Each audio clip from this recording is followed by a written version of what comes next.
Absolutely. But I do want to back up quite a little bit, because Caitlin, you seem like you have a lot of knowledge in all this stuff. So I want to talk about your background and where you come from a little bit. Okay. Well, I'll at least start with 2008. I was 18. I didn't know what was going on because I wasn't educated from, obviously, not from our lovely education system in the US or my family. They never educated me on financing, they never educated me on mortgages, nothing. So I Yeah, was up in same. Washington.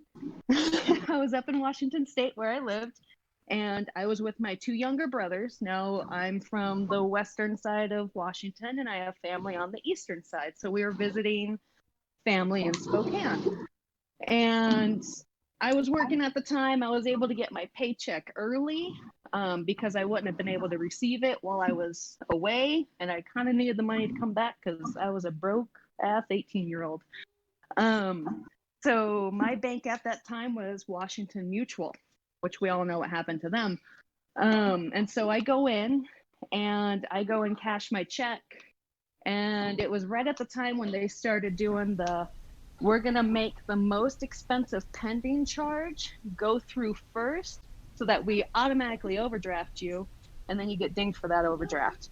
Oh, you had a $2 charge? All right, there's your other overdraft. So I think I was negative $300 in the blink of an eye. And I went in to cash my check and they told me that they were going to keep all of the funds.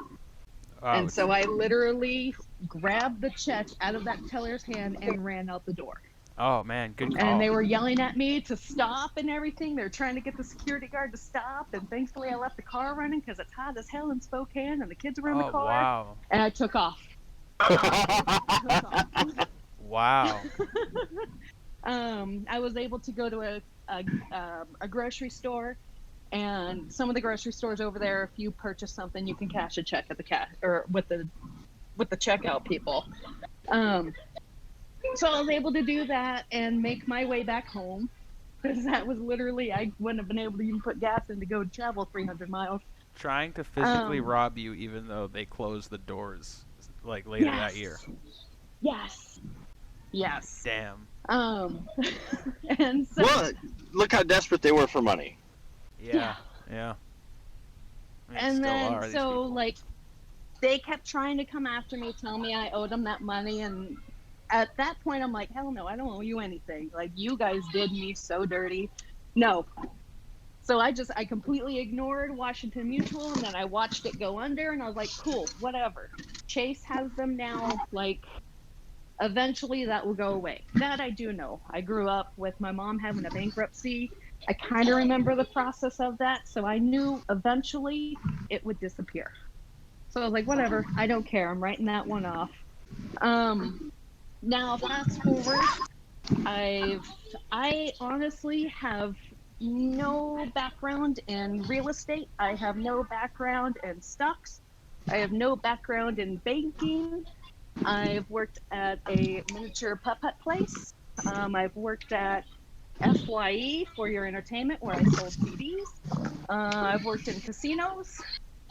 So Um, you've just I lived worked. all this stuff. I've worked with mentally disabled adults. Um, and then, oh, I've cleaned people's homes. I lasted a week in that. People are nasty. Right. Um, and then, yeah, after that, I was just kind of doing side gigs until Brandon met our old boss, Andrew. Um, Now, when he started working with Andrew, I got interested because I was bored, honestly. So I'm like, what are you doing? What are you looking for? And I got the gist of what I was looking for in the list that we had of homes that had defaulted loans, that had um, like defaults, or they had liens from the garbage company, from the electric company, from not paying their taxes. And I just kind of put two and two together.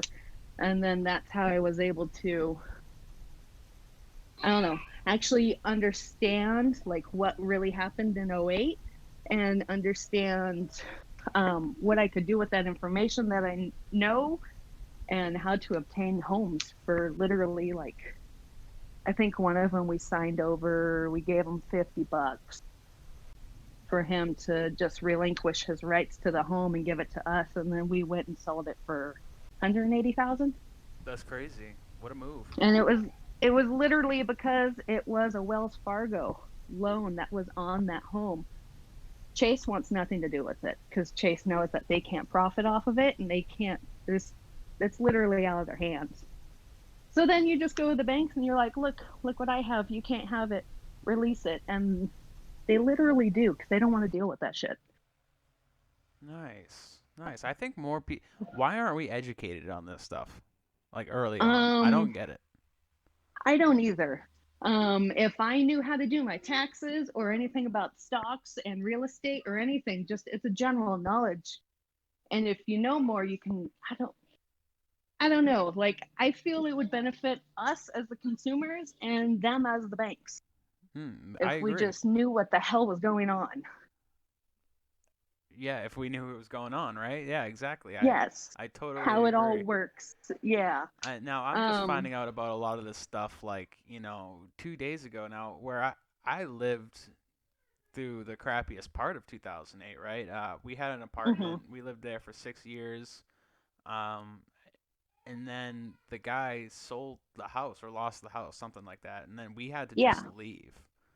Yep. And we were homeless for 2 years, homeless shelters, just me, my mom, and my brother in a room, in one room. And it was all families that lived there, Mhm. all families, all like single moms and stuff like that. And it wasn't until she got on a waiting list, and thank God we got housing in Saugus, but we had to wait 2 years. It was insane, Yeah. Yeah. poor as hell. And I mean, especially during that time because so many people were in that situation where their landlords lost the home. Yeah, and it was And awkward because you're a kid, right? I'm sitting there with an yeah. Xbox and stuff like that, and like a cell phone, but we have no place to live. It was Yep. it was Exactly. definitely odd, and so I lived through that, and still spent every day of my life saying I would never be there again, and I'm still not hearing about any of this crap until the other day. And nobody, I don't think anybody would if they didn't make that movie, The Big Short. Exactly. And I have to credit that movie because Andrew told us to watch that movie, and I think it was more for me to get a bigger picture of what really happened. 'Cause like I said, I was 18. Like I kind of had an idea. I knew that people were losing their homes, but I didn't know why. It was Exactly. never. I don't remember it being talked about as to I remember it being a why it was depression. happening. Yeah, why it was Yes, happening exactly. I remember it being a depression, and everybody talked about how bad it was, but nobody talked about why it happened. To this day, exactly. nobody talks about why it happened.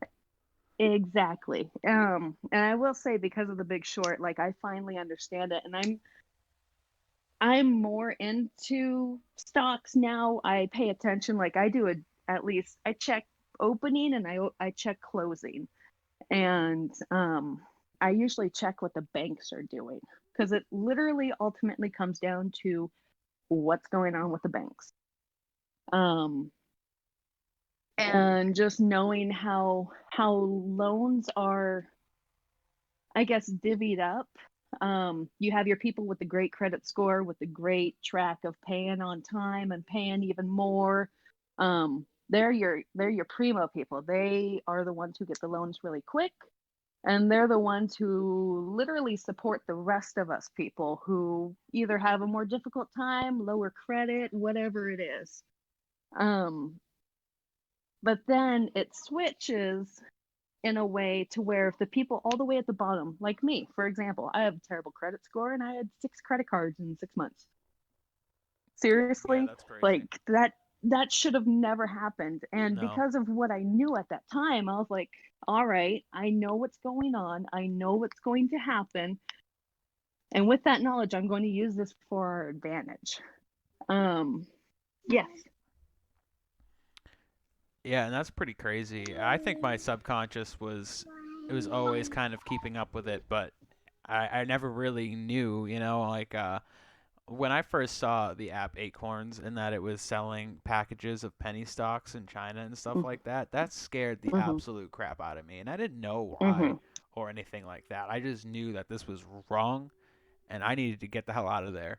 And I'm still Yeah. getting charged $1 a month from Acorns, even though I disconnected my bank account, Yes. disconnected the app. I've Yes. called them several times. Yeah, they're just, there's nothing I can do. The bank's like, yeah, we can change your account numbers and all this stuff, and I'm like, it's And so then you gotta go through the inconvenient. process. Yeah, Yeah, it's exactly. like, so they just get my dollar.